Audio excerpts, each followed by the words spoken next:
Vigilant, tireless, implacable. The most silent service of the United States in peace or war is the Federal Bureau of Investigation.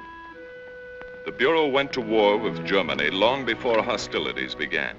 No word or picture could then make public the crucial war service of the FBI. But now it can be told.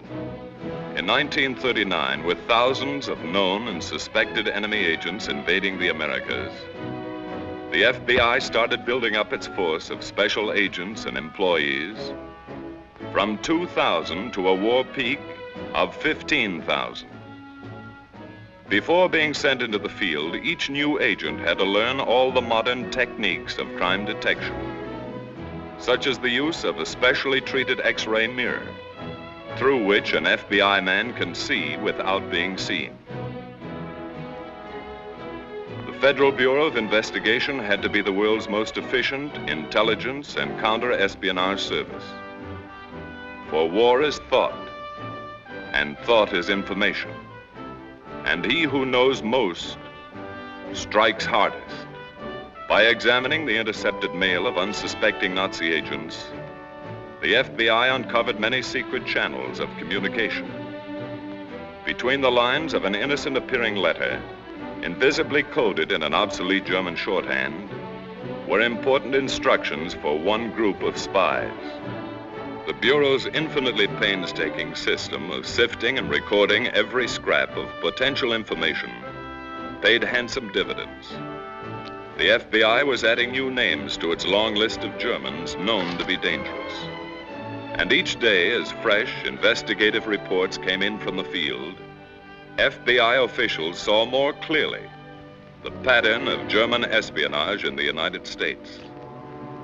Nucleus of the Nazi network in America was the German embassy in Washington, protected until a declaration of war by diplomatic immunity. Long before December 7th, 1941, from a vantage point nearby, G-men photographed the actions of hundreds of suspects. These are the actual films taken by the FBI. They gave Director Hoover and his men a daily record and description of all embassy visitors. This continuous photographic surveillance provided a permanent record to be studied intensively whenever new developments took place. The Bureau soon discovered that the embassy was being used to disperse money for subversive activity in the United States. The Bureau also knew that the embassy had a shortwave radio and was in direct communication with Germany. No one was watched more closely by the FBI than the arrogant Baron Ulrich von Gienen. Although accredited as an embassy official, he was actually chief of the German Gestapo in America. Equally important were pompous Vice Admiral Witoff Emden and his suave assistant Helmut Reber, experts in obtaining information about ships and cargoes. Dr. Hans Thompson, the German chargé d'affaires, tried to win American collaborators. So did his associate, General Karl Bottischer. Parading before hidden FBI cameras were the embassy secretaries. These girls spent evenings in the company of American servicemen. They were having fun, but they were also diligently accumulating information for Germany. The FBI watched them discreetly, knew all about them. By relentless surveillance of embassy officials and all those with whom they associated, the FBI learned that Germany was recruiting American Nazis for its espionage service. In 1939, Nazi fronts like Fritz Kuhn and his German-American Bund were flourishing. The Germans said they were only social gatherings, but the FBI knew that these societies were part of a well-laid German plan to build up a fifth column in the United States. In 1939, on the campus of a Midwestern university, not far from Columbus, Ohio, there was a brilliant young student. Born of German-American parents who were proud of his college record, he was preparing to become a diesel engineer. His name was William Dietrich. Just before graduation, Dietrich was approached by German representatives who offered him a free trip to Germany and a well-paying job on arrival. Dietrich reported the incident to the FBI. When the meaning of the German invitation was explained to him, Dietrich offered his services to the Bureau. With money generously supplied by the Germans, Dietrich bought passage at the German Tourist Bureau in New York City. The Germans felt that Dietrich was an extremely valuable man. So did the FBI. 10 days later, Dietrich was 3,500 miles from New York, in Germany's great port city of Hamburg. On the Klopstockstrasse was a second-rate hotel, the Pension Klopstock, which housed the German High Command's notorious school for spies. Here were trained hundreds of recruits for the Abwehr, Germany's super-secret espionage and sabotage service. Like Dietrich, many of his classmates had been recruited in the United States, and back to the United States they would go when they were properly equipped.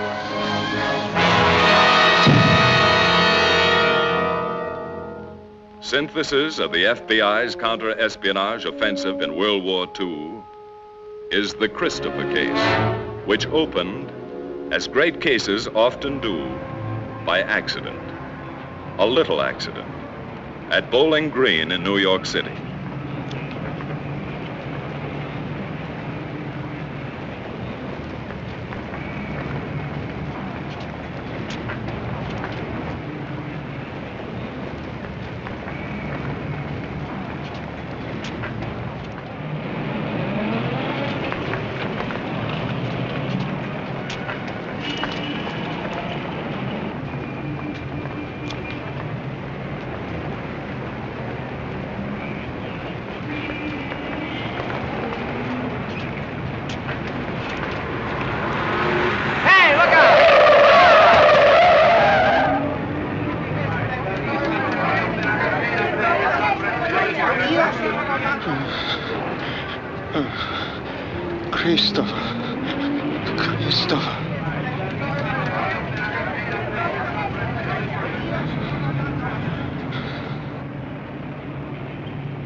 Might as well take it easy, Joe.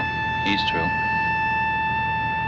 Somewhere in the dark web of war was Christopher, the dead man's companion, the man who had retrieved his friend's briefcase and vanished.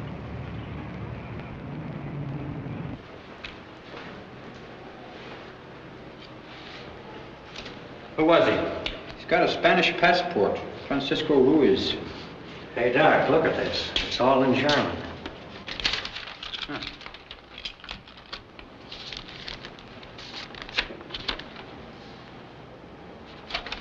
Stuff about ships, I think. And here. Brandkerngeschoss. That means incendiary bullet. Weight, 148 grains. Load, 46 grains. DuPont 1127 powder. Can you read Spanish, too?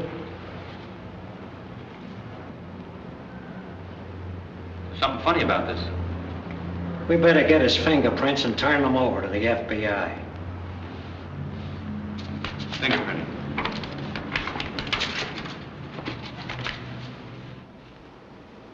To the desk of FBI Inspector George A. Briggs came the report on the death of Francisco Ruiz.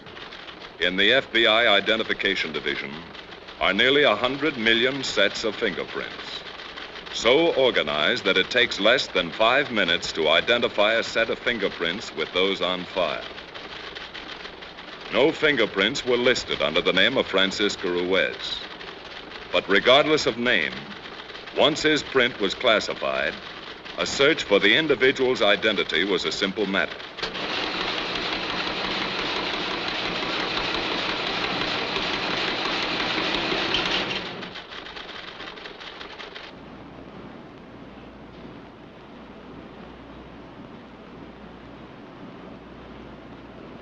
there's something coming now. Yeah. It's in cipher. This stuff is fugitive. We better get a shot of it before it dissolves.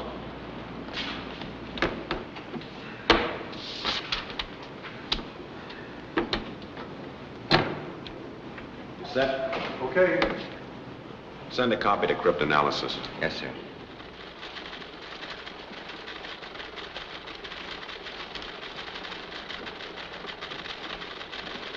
Is this what you're looking for? Well, let's see. Oh, it certainly is. Thanks a lot, Quinn.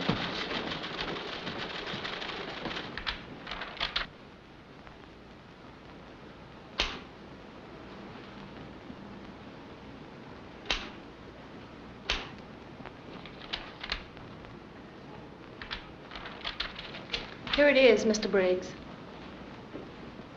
Oh, thanks. Herr Christoph wird sich auf Prozess 97 konzentrieren. Herr Christoph wird sich auf Prozess 97 konzentrieren. That translates Mr. Christopher will concentrate on process 97. What's that? Oh, Herr Christoph, Mr. Christopher will concentrate on process 97. That's all? That's all. Thanks. Thank you. Inspector Briggs knew that the most important American military secret in history was Process 97. Set up a conference with military and naval intelligence immediately. That's all.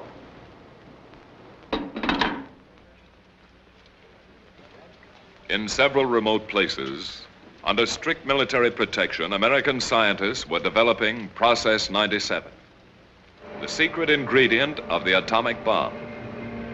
An explosive derived from the metal uranium, so powerful and devastating that one relatively small bomb gave promise of having the destructive power of 20,000 tons of TNT.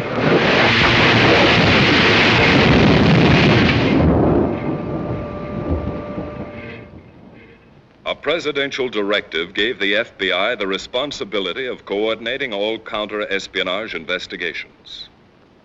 At a series of conferences with Army and Naval intelligence officers, the FBI reviewed the case of Francisco Ruiz, from whose effects had come the startling information that foreign agents had learned about Process 97 and were actually attempting to steal the secret. Plans were formulated to erect an impenetrable and absolute barrier. Have you any other information, Mr. Briggs? No, not at this time. Mr. Briggs, Yes, Admiral. who is this Mr. Christopher? I wish we knew. Meanwhile, after 6 months of intensive training, Dietrich had completed his course at the Pension Klopstock and was ready for assignment.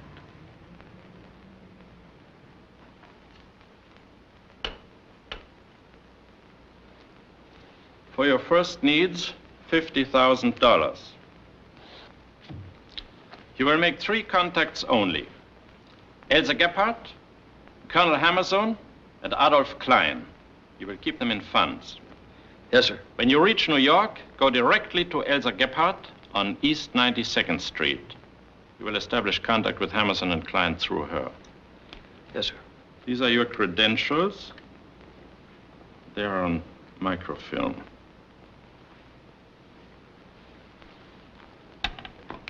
You will need these: draft card, registration, classification card, birth certificate, driver's license, New York State, Navy and Army discharge papers, Social Security card. No one could tell them from the originals. One thing more. There is one person in the United States who can countermand the orders I have given you. If you receive instructions from Mr. Christopher, abandon whatever you may be doing and place yourself entirely at his disposal. Mr. Christopher. Is all of this clear? Yes, sir.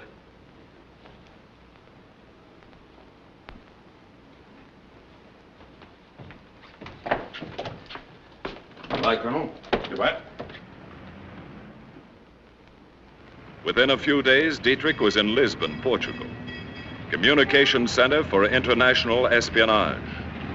He went immediately to an address given him by the FBI.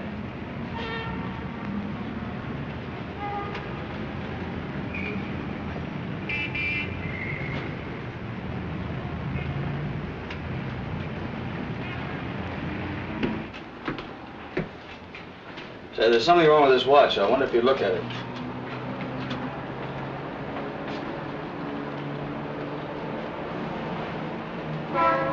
I'll have to examine it. Would you please?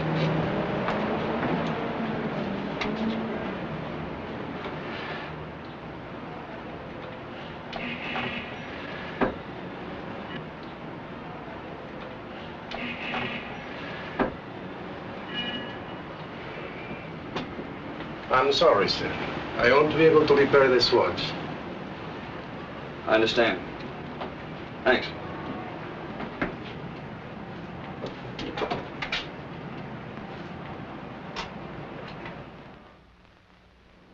"32 hours later, a special courier coming by transatlantic clipper brought Dietrich's credentials to FBI headquarters in Washington.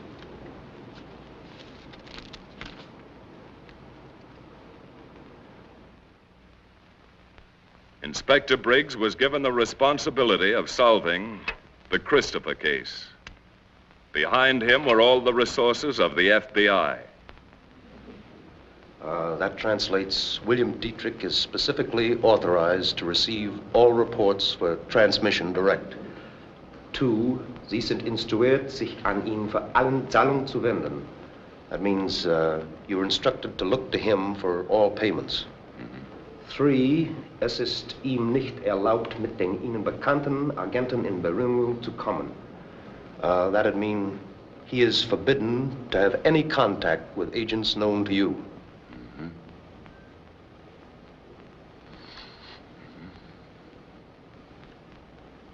Change that last line. Change it to read, he is authorized to contact all agents known to you. Right.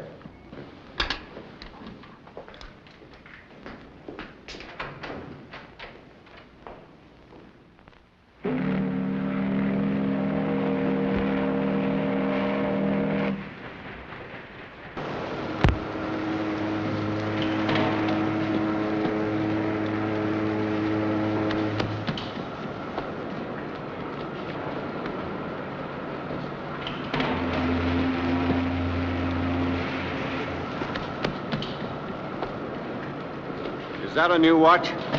Yeah. Did it cost more than $100? Well, I don't remember exactly. Do you mind if I take a look at it? Certainly. There you are.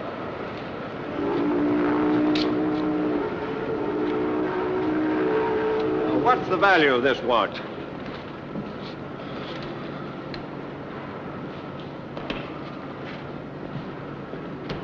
Oh, it's about $90. Thank you. Here's your watch. Oh, thanks.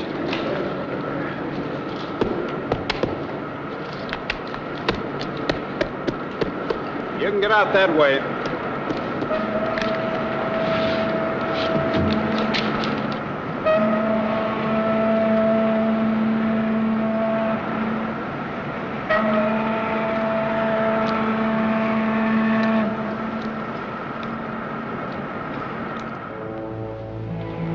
Just off Madison Avenue in uptown New York, there was a 5-story dwelling. This was soon to become known among all FBI men as the house on 92nd Street.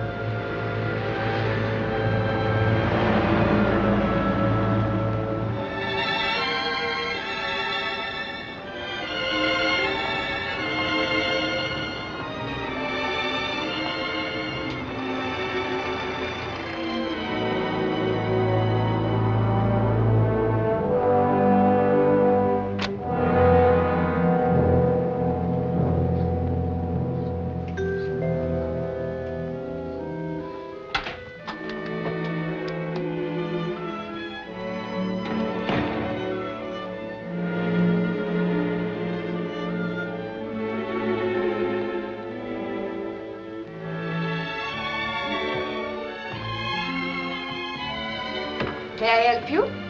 Miss Elsa Gebhardt? Yes. I'm Bill Dietrich. I have a message for you from Felix. How is Felix? You mean Felix Brown of Miami, of course. I mean Felix Strassen of Hamburg. He asked me to pay his respects.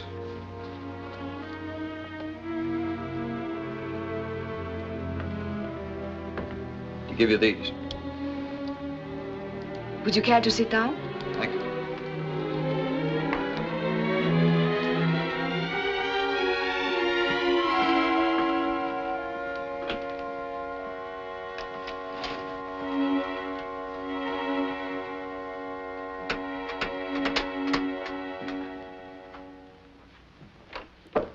The new one has arrived, Bill Dietrich. I have his credentials here. Max, turn off the light.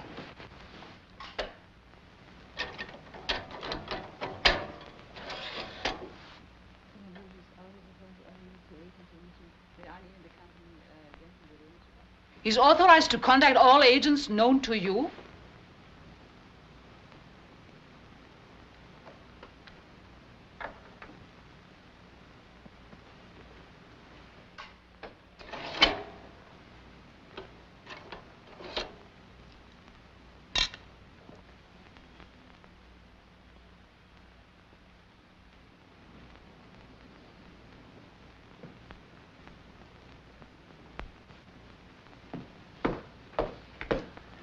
Everything all right? You'll want your credentials back. Yeah. I brought you some money. You know what I'm going to do over here? I've been expecting you. I understand you can help me make certain contacts. Yes. We can start right away. Would you come with me?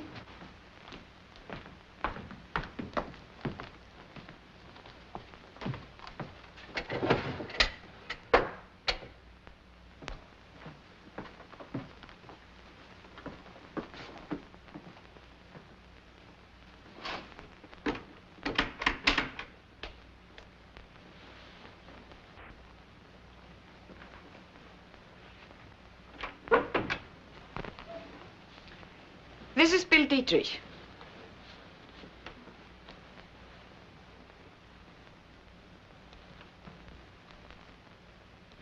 Where'd you come from?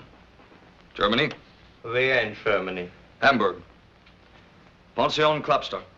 Klopstockstrasse. Who gave you instructions to come to America? Colonel Strassen. How did you get here? I came by freighter. From Hamburg? No, from Lisbon, Portugal. When did you leave Lisbon? 3 weeks ago. How long did you stay there? 2 days. I had to wait for the freighter. You stayed undercover? Yeah, at the Grand Hotel. Whom did you contact in Lisbon? No one. You're sure of that? I had strict orders not to contact anybody. When did you get here? I don't see why I have to answer all these questions. Didn't you show them my credentials? Yeah. We seen them. Maybe he doesn't want to tell us when he got here. Is that right, Mr. Dietrich? I have no authority You to... got off of the boat at 10:17 this morning. You left the pier at 10:50. You took a cab to the Martinique Hotel at 32nd and Broad. You checked in and stayed there until 12:30. Then you took a bus to 42nd Street in Times Square and walked to the Silver Dollar at 46th Street and had a cup of Java. Then you come here. Why didn't you come right here? Why did you go to a hotel? Well, I wanted to take a bath, and Well, it looks like you know all about me. Yeah, we're gonna keep on knowing. Before you arrived, we worked in small groups, unknown to one another. I see. What's so special about you, Mr. Dietrich, that you are allowed to know all our agents? Those are the orders. It looks like we're all taking a chance on you, mister. Everybody takes a chance. Hamburg wants their agents to be in a position to send information direct, through me, in the event of emergencies. Who are these people? Max Coburg, Konrad Arnold. They used to be with the Eisner Wachtbund. Johanna Schmidt. She has special duties. Gestapo. I know about you from Hamburg. What do you know? Usual things. What's your job? You gotta get stuff through faster. Radio's best, so I'm going to set up a short-wave station. I'll need some help. What kind of help? Radio parts, mostly. It looks suspicious if I bought them all myself. What do you want? Well, I have a list here. I'll let you know where you can send them.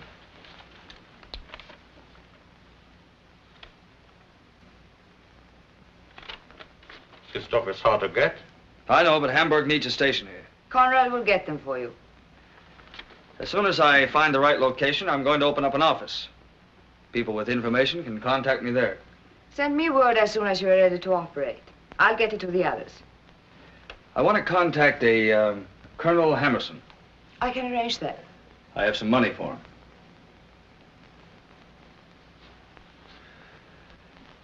Well, I want to get started as quickly as possible. Certainly.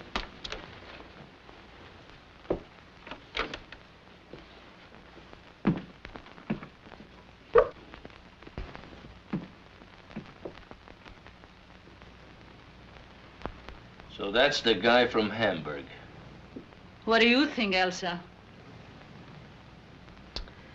He has good credentials, but... How do we know? They look good, so what? No. No, I don't trust that guy. He knows too much. We won't take any chances.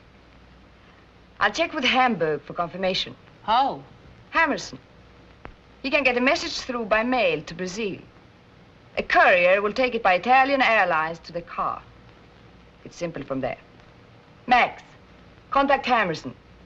Tell him I want to see him today. Yeah.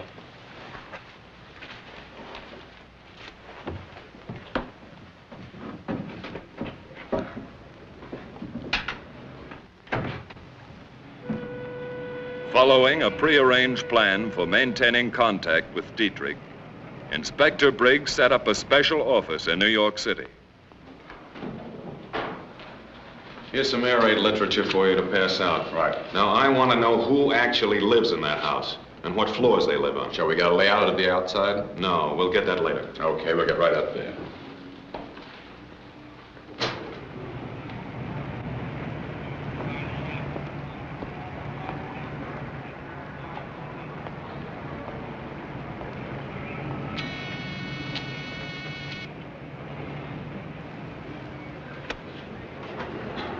Good morning. Good morning. Is the superintendent in? No, he isn't.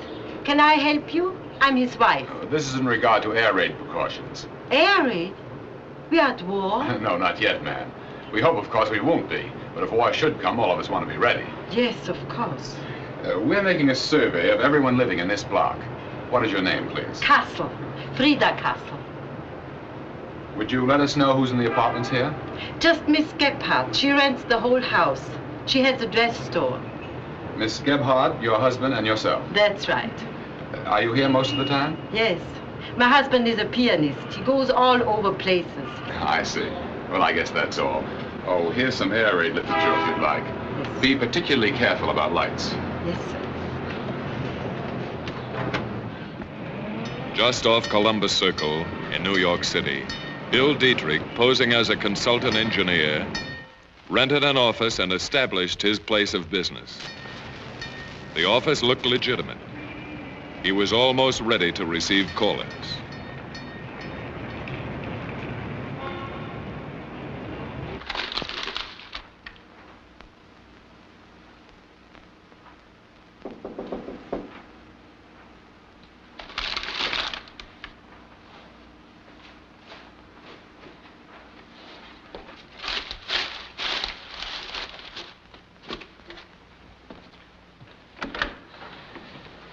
Morning. Good morning. Are you Mr. Dietrich?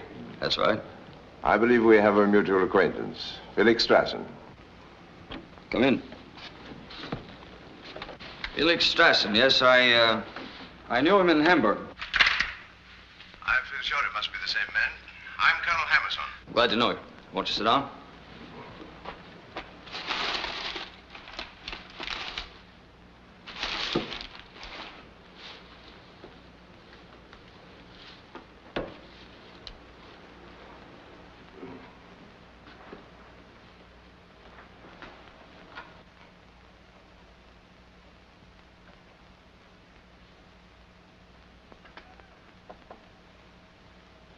Looking for something, Colonel?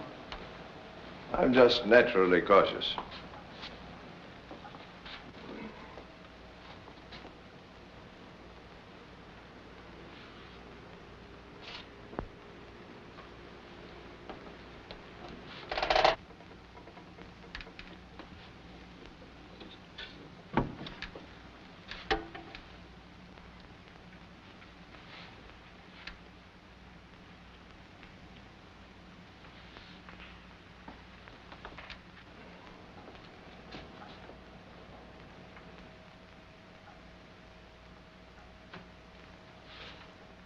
I just moved in.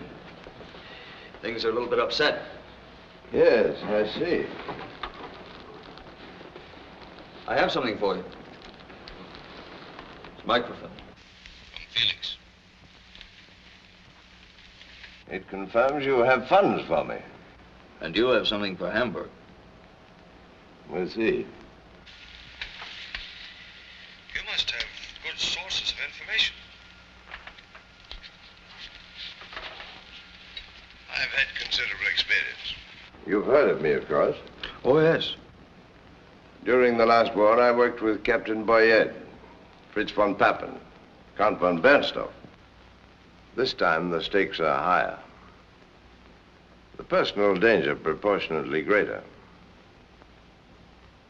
With my record, I'm very careful. You been here long? Not very long, no. They supplied you with adequate funds. I can pay for information. That's in the credentials. Takes a great deal of money, you know. We're willing to pay. I think perhaps Hamburg might be interested in an entirely new type of gun the United States Army is testing. It's a wonderful gun. I've seen it. Mm-hmm. It projects an anti-tank rocket. Guiding fins are folded inside the barrel. Here are complete details of recent shipments of Bell Airacobras and Curtiss P-40s to England and Russia. This is special information on the new Lockheed P-38s. The speed and armament of this plane is strictly secret. Or was until I got hold of this. I'll send these to Hamburg. Terribly difficult information to get, but there it is. I was instructed to give you this. I was told you could put me in touch with a Mr. Adolf Klein. Adolf Klein? For shipping information. I have orders to contact him. I'll arrange it. Good. Cigarette? Thanks.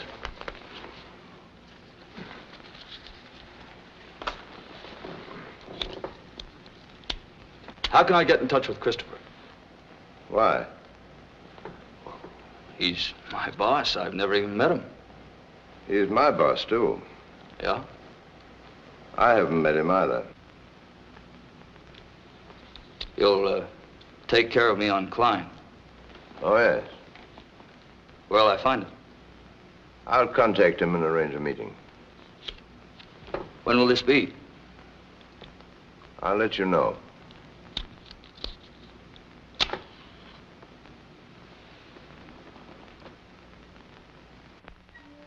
In a secluded cottage less than an hour's drive from Manhattan, Agent Dietrich set up a shortwave radio transmitter. Hamburg complimented Dietrich on the speed and efficiency with which he got his reports through to Germany and their instructions back to the United States. They did not know that Dietrich's little shortwave radio had a limited range and that all his messages were beamed to a secret FBI long-range radio station not far away. From this point, the FBI relayed Dietrich's messages to Germany on the wavelength and schedule, and in the code that the Germans had given him. He, in turn, received all replies and instructions from Germany the same way. Through the counter-espionage station, of the FBI. But all messages in both directions were first teletyped to Washington for immediate examination.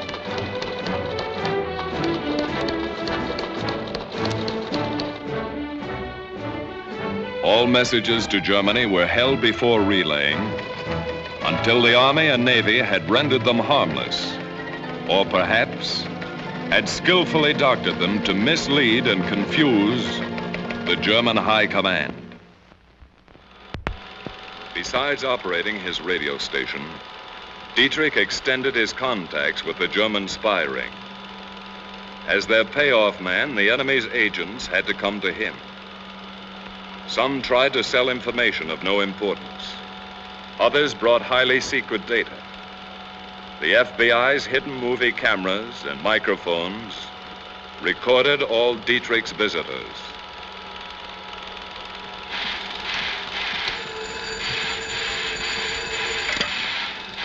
Hello. Suddenly and disastrously, Japan struck at Pearl Harbor. On this momentous, infamous Sunday, the FBI sprang into action just as swiftly and effectively as the rest of the nation's armed forces.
Within 24 hours, all known enemy agents and saboteurs were taken into custody, with a few purposeful exceptions. Important agents like Colonel Hammersohn, Elsa Gebhardt, Konrad Arnulf, and Johanna Schmidt were left at liberty. This was to justify the continued liberty of Bill Dietrich, and because, watched closely, they could still help more than harm the American people. They still knew, or might know, things and people not yet known to the FBI, such as Adolf Klein and Mr. Christopher.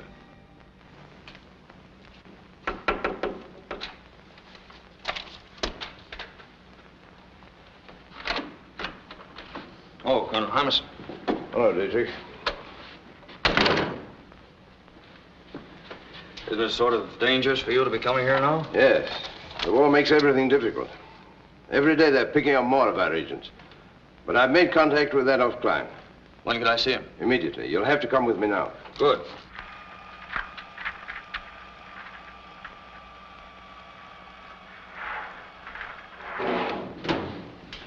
Where are we going? I'm not at liberty to say. Come on.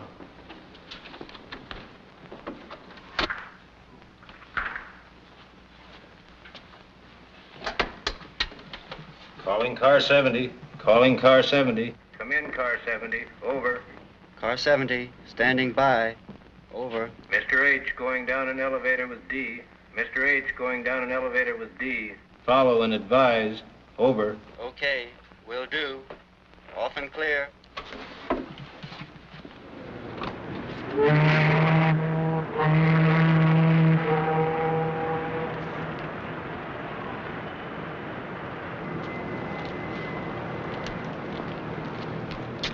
Here it is. How'll I know Klein? There'll be someone there to introduce you. Well, aren't you going in with me? No, I shan't see you again for a long time. We got to be very careful from now on. Good night. Good night.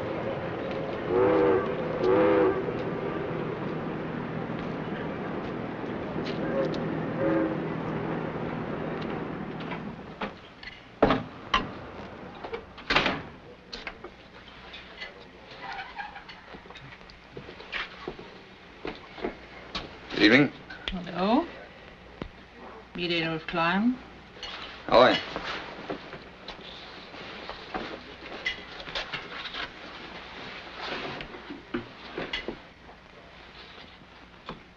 Glad to know you, Adolf Klein.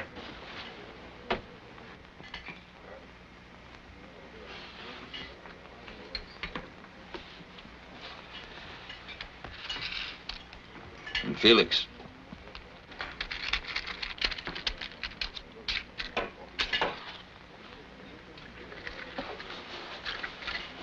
Is that all? Mm-hmm. Well, it takes money to operate. You talk.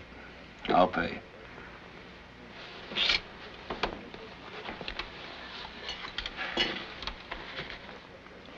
The Britannia sails for England tonight. A Dutch boat, the Delft goes with her.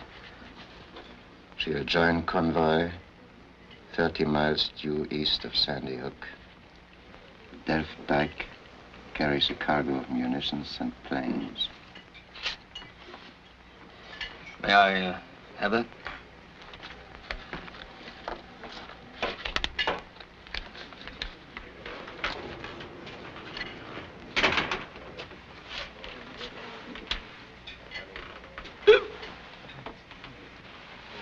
Who is that? It's Gus Hausman. He works for me. He's drunk. He is a good man for information when he isn't drinking.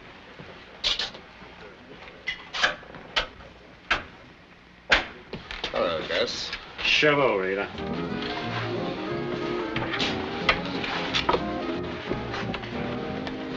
Who are these people? They're friends of mine. You're the payoff man. Is that right? That's right, Gus. He's gonna take good care of us. Let's take care of you. You know where he gets his dope on ships, don't you? I give it to him. That's where he gets it. Who's gonna take care of me? Oh, come on, Gus. I'll buy you a drink. I'll have a drink. How would you like to know that Queen Mary's back again? She's loading 40,000 drums of oil. How would you like to know where she's going? Australia, that's where she's going. And she's full of troops. How much dough is that worth? I pay Klein. He'll take care of it. Oh, you pay Klein. Who pays me? I'm gonna take care of you, You Gus. take care of nobody. You gonna pay off? He'll have to operate through Klein. Okay. Let's forget the whole thing. I know where I can get some real dough. Maybe I'll just spill the inside story on what's going on around here. I don't know who you are, sister, but tell me again when I come to see you. I'll bring you a nail file to cut through the bars.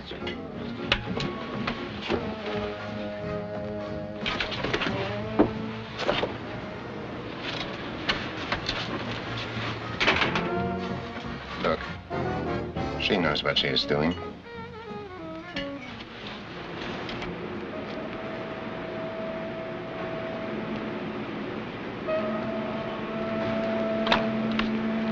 Hey, bud. Got a match? What? You got a match?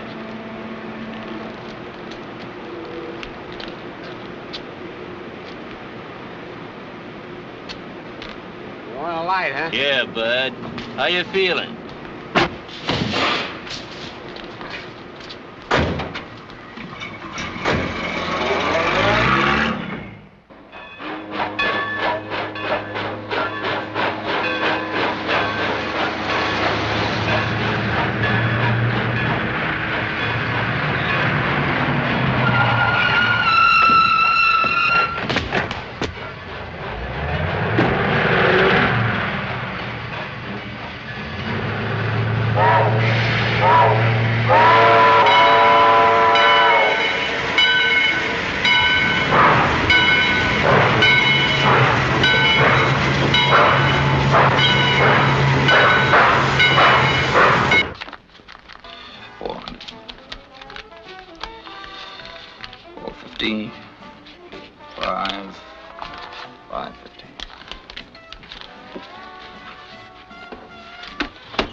that isn't much money to operate. I've got to pay a lot of people. You'll be paid well enough. You, seen Mr. Christopher lately? Hey, who are you? You were told about me? Don't you trust me? Well, you're fooling around with a lot of stuff that's none of your business. Now, wait a minute. I thought it was... I've got to be sure that my information is getting through. That's my job. Maybe. But I got to be sure. I'm going to send my information through Mr. Christopher. I'm working for Christopher. And what are you asking about him for? The war's changed things. Only Mr. Christopher can change things. Well, that's the way you want it. That's the way it's going to be. Well, you're sticking your nose in things, you might take a little trip with Gus.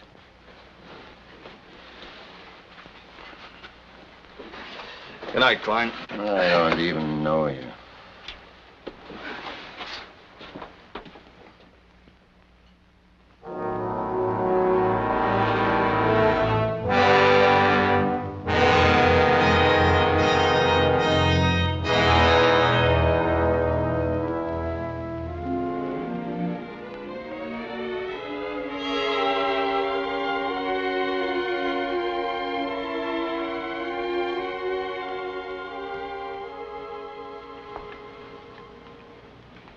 Where have you been?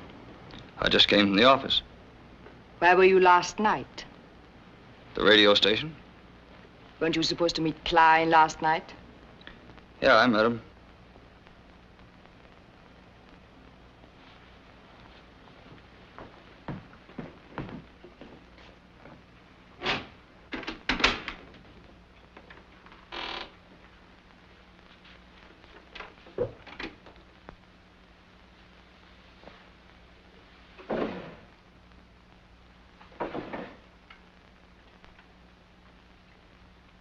To get this to Hamburg just as fast as you can make the transmission. What is it? If we hadn't done anything else in all the years we had been here, this information would be more than worth it. It's up to you now. This is your chance. I'll get it through. Cigarette? Thank you, I don't smoke.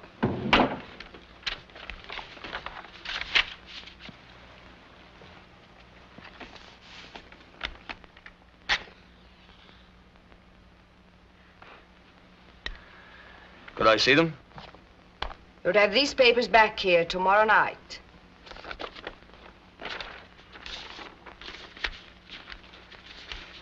Tomorrow night? That's a tough order. I've got to put this in code. It'll take time. Orders are not to be questioned. It'd save time if I could burn them when I was finished. This information will also be sent by mail tomorrow night. These orders come from Mr. Christopher. Christopher? Yes. They were delivered to me less than an hour ago.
I just saw Dietrich leaving. Did he tell you about Adolf Klein? No. What about him? He was picked up last night. Violation of selective service. FBI. Dietrich was with him. When he was picked up? That I don't know. He didn't tell me. I wonder if he knew. We've got to be careful about Dietrich. Have you been able to get through their confirmation copy yet? Well, it takes time. With the war on, there are a lot of restrictions. I won't be satisfied until I have it in my hands. Have you any reason to suspect him? No. There may be nothing at all to worry about. But until that confirmation copy comes from Hamburg, he must be watched. We are doing our most important work right now. Dietrich is a vital part of that work. If he fails, we all fail. Max. Yeah? Get down to the radio station. Cover Dietrich and keep him covered.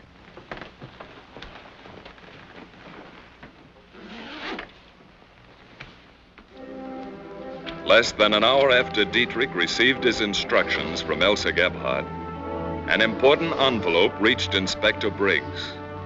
The envelope contained the data Elsa Gebhardt had given him, together with an important clue, the cigarette butt, stained with lipstick, which Dietrich had found on Elsa's desk. The contents of the envelope were so unusual that Inspector Briggs rushed to FBI headquarters in Washington. And presently, a distinguished physicist, sent for by Briggs, was flown to Washington. He was Dr. Arthur C. Appleton, 72-year-old chief of the Central Laboratory, where the final secret experiments on Process 97 were being conducted.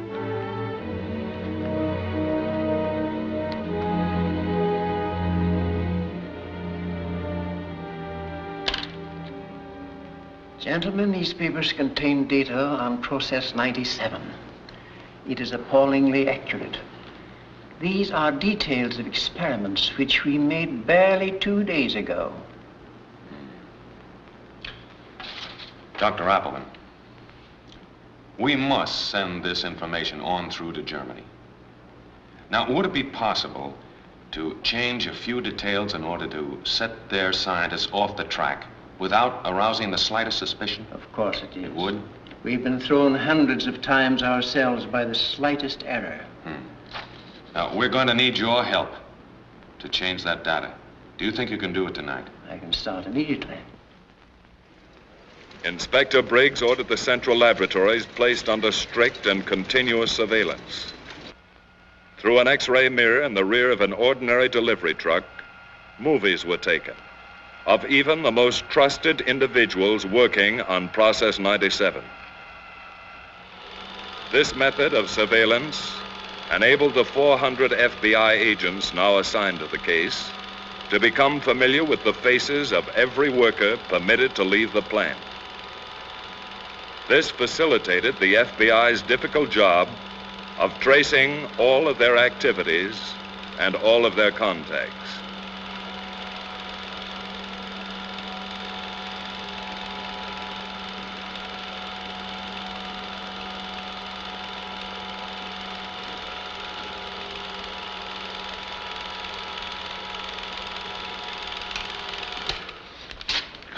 Let's go up to my office.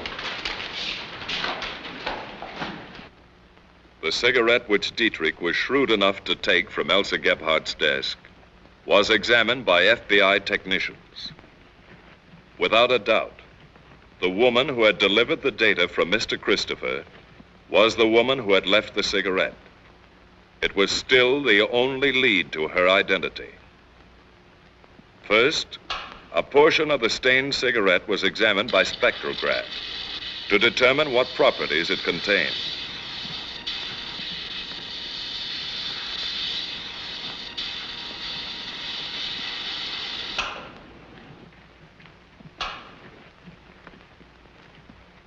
The lipstick could then be identified by comparison with all known brands in the Bureau's files. That's fine. Send it along as soon as you can. Here's the lab report on the lipstick.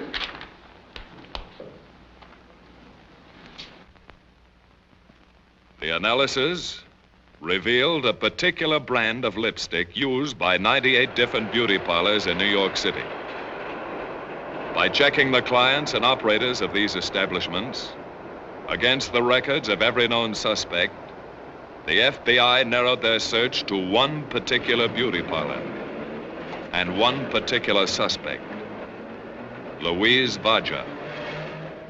Well, what was in the envelope to cause so much trouble? Don't you know?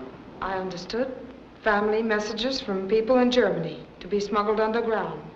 I saw no harm in it. Perfectly innocent messages. That's all. Now let's stop this little game and get down to real honest facts. I've told you the facts. We know a great deal about you, Miss Vodja. You once worked on a North German Lloyd liner. You were a hairdresser. You used to bring across letters from Germany and mail them when you got ashore. I never knew what was in them. They were letters of instructions to German agents in this country, and you were working as a courier for the German Secret Service. Right now, you're what we call a sleeper agent. You were planted here a long time ago by the Nazis. You lived a normal, inconspicuous life for years, making friends, earning a living, just waiting until you got a call for the one particular job. And they saved you for a big one. But you made one mistake. You took the trouble of becoming an American citizen. And that, Miss Vodja, makes you a traitor. I've done nothing since the war began. Nothing, I swear it. All right, now let's get back to this envelope. Where did you take it? I was told to take it to a house on 92nd Street. And who told you to take it there? I don't know. Could it have been a name like Mr. Christopher? I don't know that name. Are you sure? Yes, I know the name, but I don't know who he is. I've never seen him. Have you ever delivered messages any other place? Just the house and to a bookstore. Bookstore? If something goes wrong, I deliver the messages there. What bookstore? It's on 59th Street. I think the name is Lang. Aren't you sure? Yes, it's Lang's bookstore. You have a friend who's a scientist. He's engaged in very important war work. What is his name? I have no friend. Yes, you have, because he visits you at your home.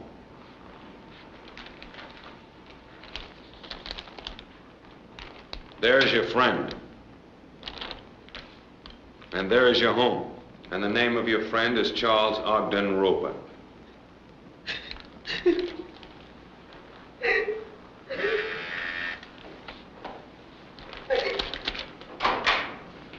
You keep this young lady in custody.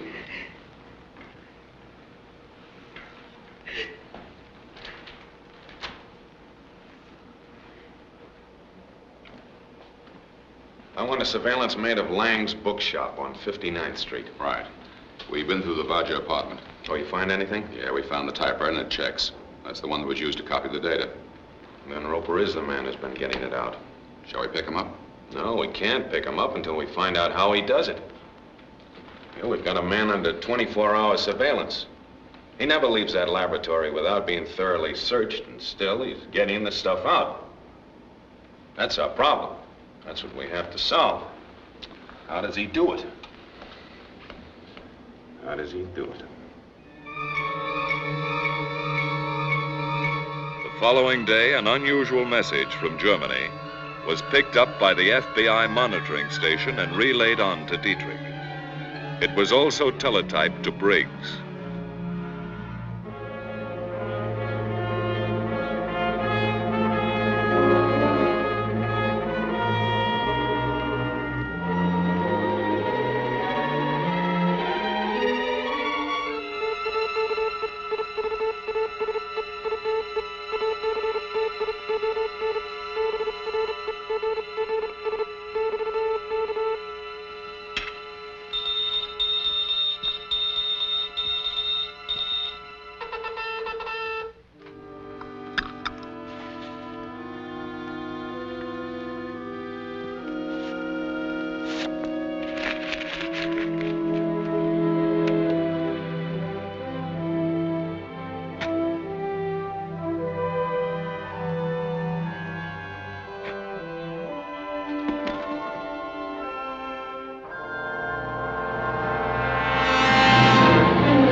Black coupe, 516 New York. Last three numbers, one man driving.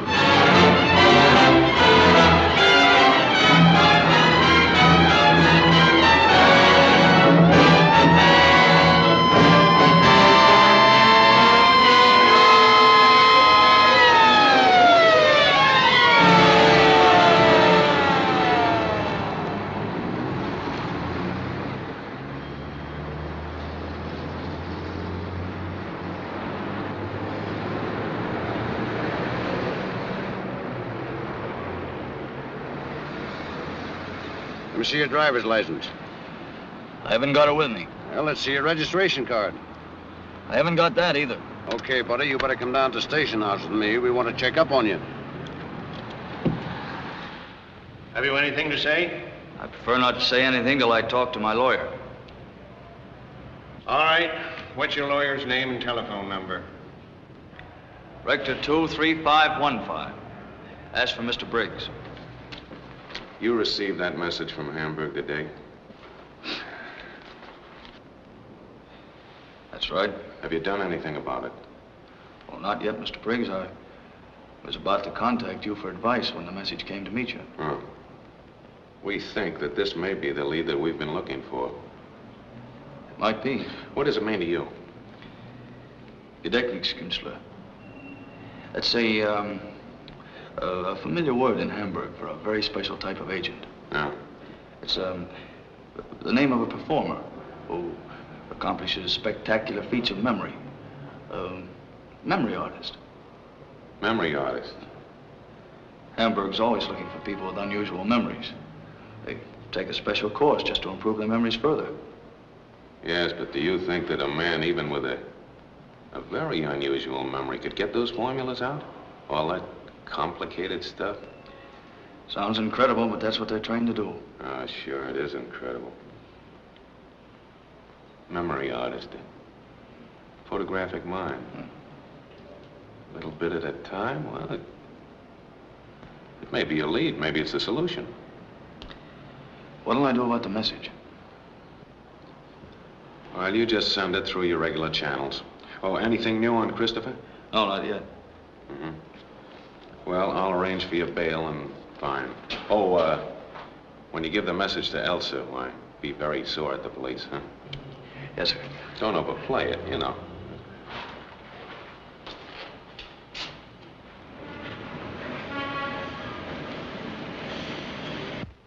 The FBI had to know every detail of Charles Ogden Roper's life.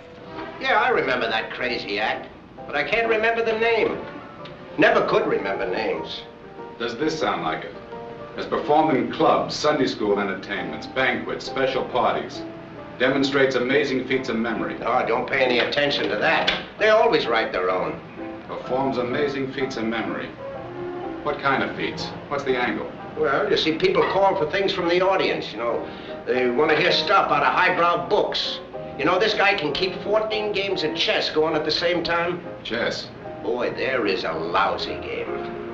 But 14 games going at the same time would take a remarkable memory. Sure it does, but it ain't box office. I'll take this along. You'll get it back. Don't worry, brother. That act is out of date.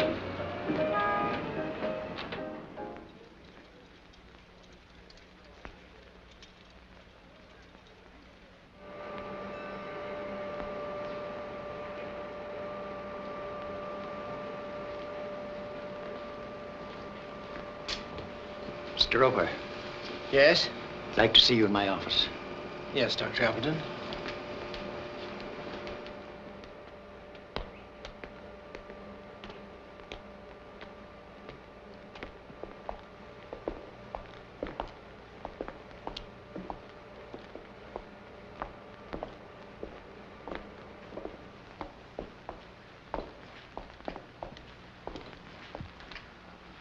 This is Mr. Briggs of the FBI.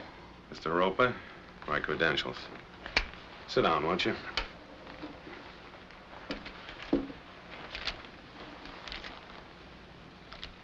You recognize those? Those are photostats of Process 97. They were stolen from here. I understand that you're one of the workers allowed to leave the Institute. A few evenings each week, yes. And you always spend those evenings with a friend in town. We play chess. Chess? I never go anywhere else. She's an old friend of mine. I've known her a long time. How long? About 3 years. Shortly after we intercepted this data, $5,000 was paid into your bank account. That money was from securities I'd sold. Doctor, what do you want to know? This gentleman thinks that you memorized parts of that formula before you left here. And when you got to your friend's house, you set them down. We know all about you, Roper. We've traced you back to the day you were born. We even know the approximate date that you're scheduled to die. You might be interested in this. That's an intercepted message direct from Germany. It'll save a lot of trouble all around if you'll cooperate with us.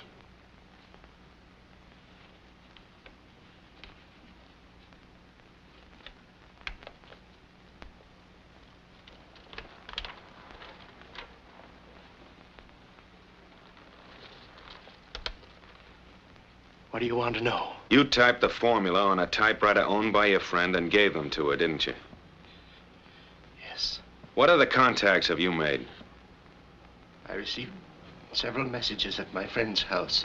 From a man by the name of Hammersohn? I don't remember. You don't remember? A man who can keep 14 games of chess going at the same time, and you don't remember? You've been playing with a very dangerous group of German agents. We know, we've seen them work. They don't mind murder. You were the next one on their list, as soon as you finished your job. Did you ever get a message from a man by the name of Christopher? Yes. Now, isn't it possible that Mr. Christopher and Colonel Hammersohn are one and the same? I don't know. I've never seen either of them. Did you ever deliver Process 97 data to any other place besides Louise Vache's apartment? Yes, after she was arrested, I received instructions to take the data to another address. I made my last delivery this morning. And where was that? Lang's bookshop on 59th Street. I put the material in a book. What book? Spencer's First Principles. And what was it you delivered? What was it, Roper? I gave them the latest data on our final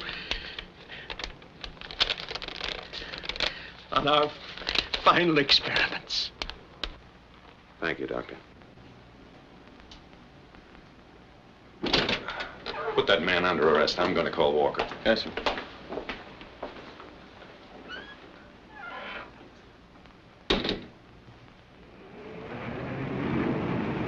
For some time, Lang's bookshop on busy 59th Street was under constant surveillance.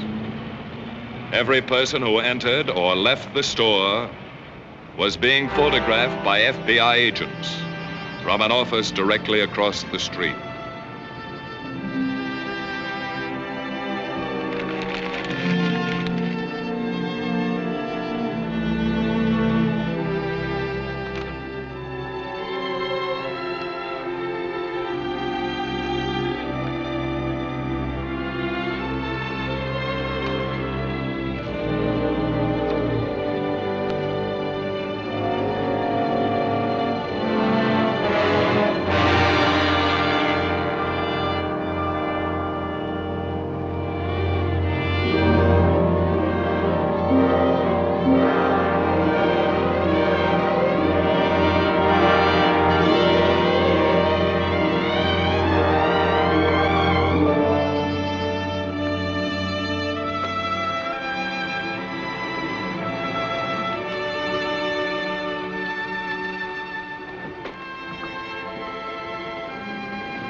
Can I help you?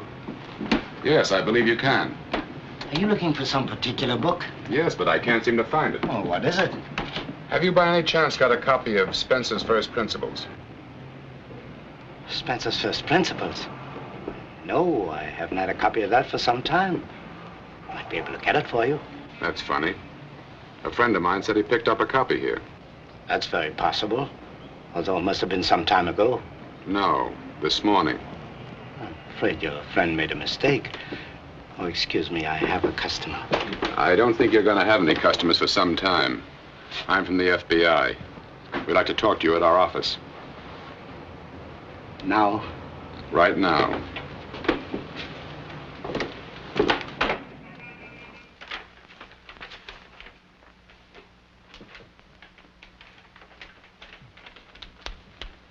Johanna, We've got to get this through today. Where's Bill? At his radio station. Now, you and Conrad take this out there. Stay there while he puts it into code. Make sure that he sends it, because everything depends on you getting that through. He'll send it. Then bring it back here. Has the confirmation copy on Bill come yet? No. We expect it any time now. The clipper has been delayed. Do you think we ought to take this chance on him? There's nothing else we can do. He's still our fastest channel to Hamburg. We've got to take a chance. Okay, let's go.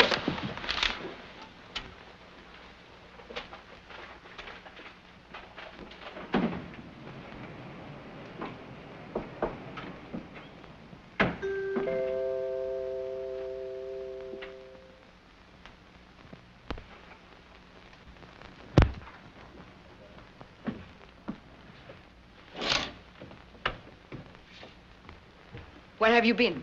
I've just seen the courier from the Clipper. He brought the message. Well, give it to me. Come on.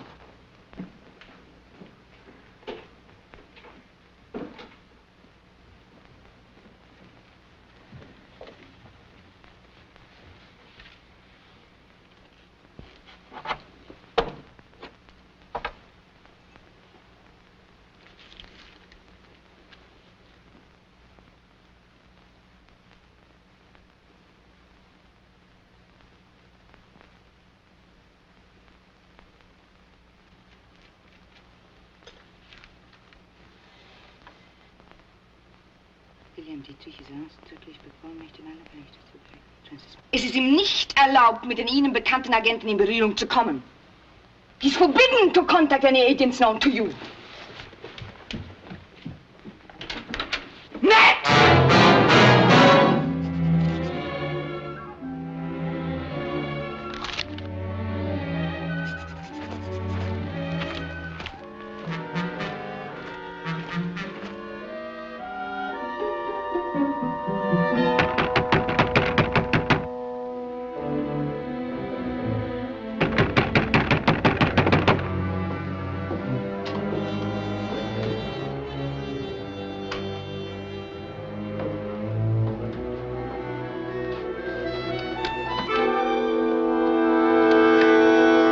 We have a message for you. You got no business to come here. We were ordered to come.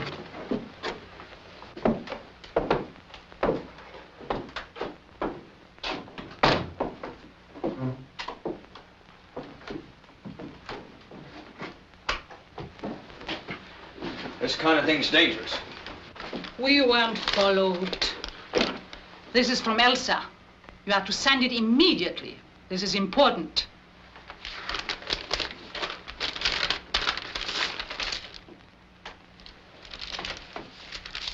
I have to put this in code. That takes time.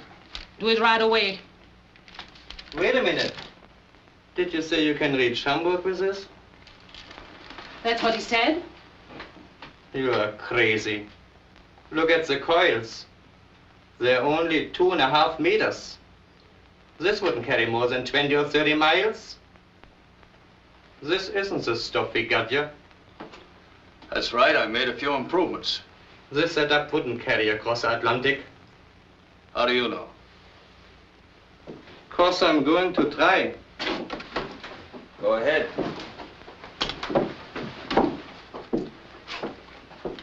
The call signal's AOR.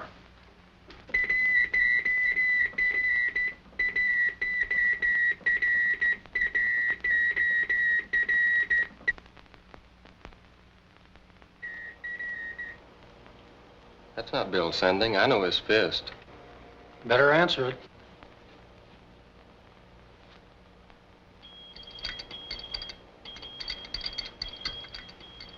What's that?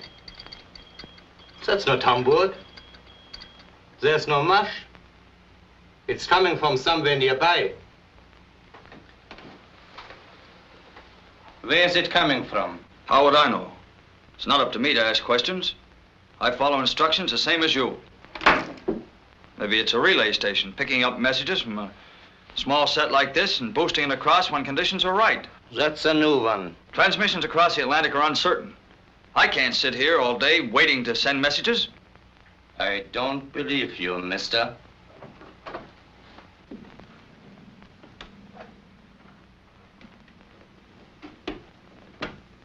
Elsa wants to see you.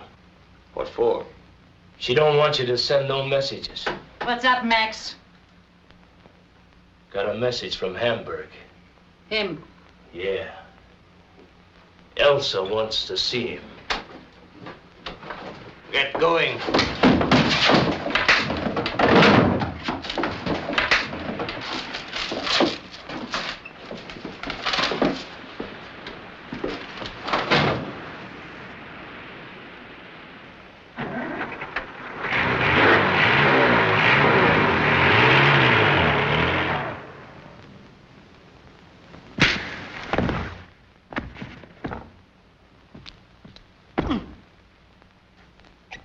What'll that do?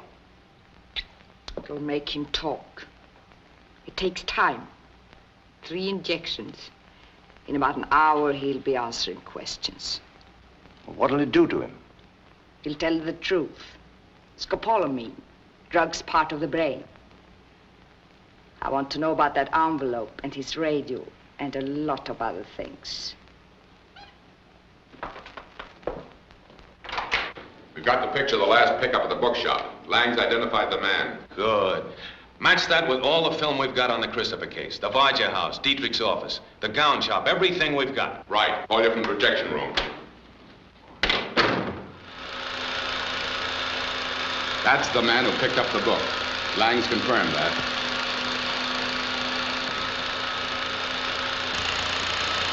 And that's the match.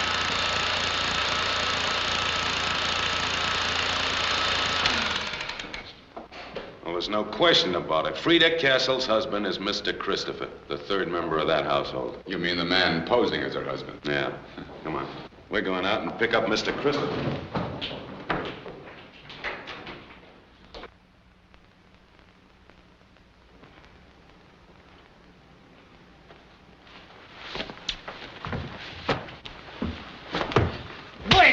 Wake up and talk!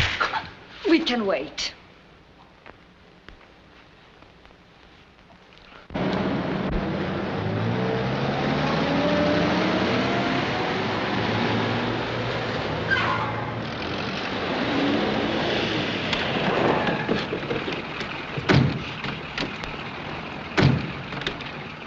You're not going anyplace. Come on.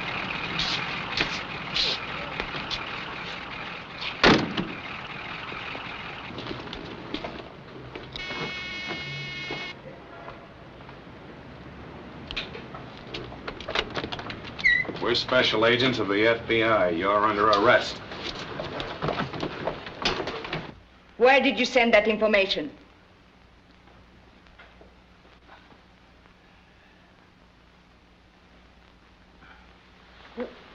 Give him another shot. That won't do any good. Well, he's no good to us as he is.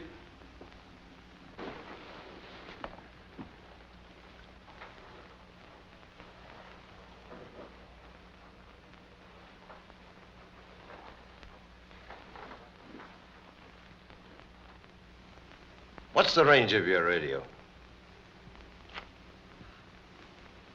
30 miles. And someone relays your messages to Hamburg? Yes. Who? Who operates the relay?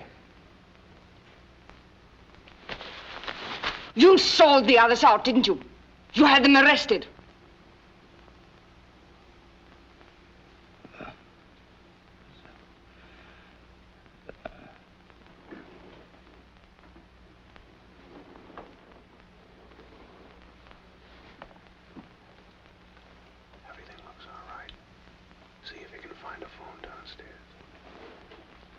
If he doesn't tell us what we want to know, shoot him.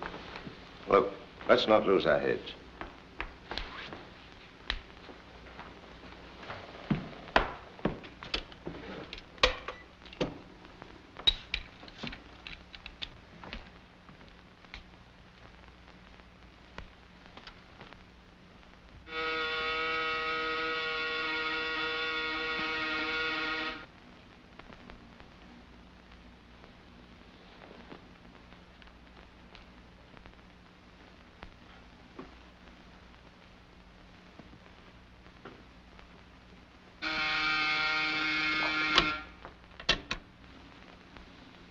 Yes? I'm a special agent of the FBI. The apartment is surrounded. What is it? We'll give you exactly 2 minutes. Women will come out first. The men will follow, hands above their heads.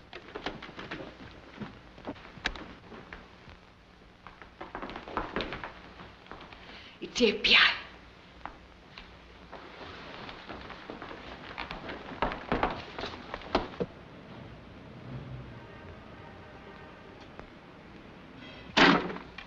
You've got 2 minutes. Burn everything. Put it in the fireplace.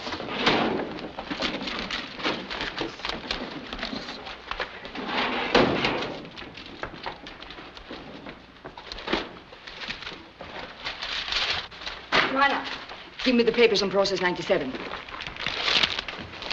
We've already failed once today. We cannot fail again.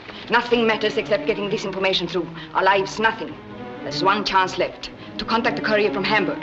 I've got to get out of here. You'll have to cover for me. Delay them all you can. It may mean the lives of every single one of us, but this information must be on its way to Hamburg tonight.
Thus ended the Christopher case.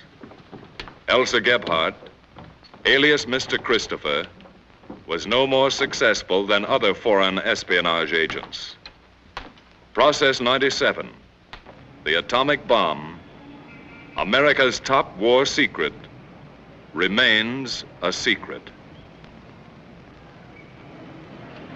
After the United States went to war December 7th, 1941, 16,440 enemy agents, saboteurs, and dangerous enemy aliens were arrested. 6 have already been executed. Thousands were interned.